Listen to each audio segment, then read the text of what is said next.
আজকে আপনাদের chicken burger করে দেখিয়ে দিয়েছি। এবার আমি কড়াইতে দিয়ে দিলাম বাটার। বাটারটা গলতে থাকুক। গলে গেছে, এবার বার্গারের রুটিগুলো আমরা এতে ভালো করে সেঁকে নেব। এর মধ্যে দিয়ে দিলাম বাটার। বাটারটা গললে আমরা দিয়ে দিচ্ছি পেঁয়াজ কুচি, আর তার সঙ্গে দিয়ে দিচ্ছি কাঁচা লঙ্কা কুচি। আমরা হালকা ফ্রাই করে নিয়েছি। এবার মধ্যে আমরা চিকেন কিমা দিয়ে দিচ্ছি। চিকেন কিমাটা ভালো করে আমরা ফ্রাই করে নেবো। ফ্রাই করে নিয়েছি। এর মধ্যে দিয়ে দিচ্ছি আদা, রসুন, কাঁচা লঙ্কা, টমেটো পেস্ট। একসঙ্গে ভালো করে এটাকে মিশিয়ে নেবো। আর এর মধ্যে আমি দিয়ে দিচ্ছি টমেটো সস।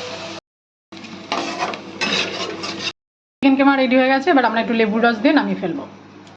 স্যালাড রেডি করে নিয়েছি, শসা আর গাজর। তার সঙ্গে আমি দিয়ে দিচ্ছি গোলমরিচের গুঁড়ো, দিয়ে দিচ্ছি লেবুর রস।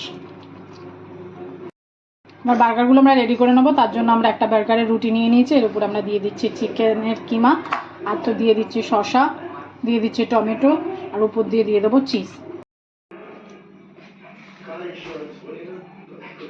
মজা।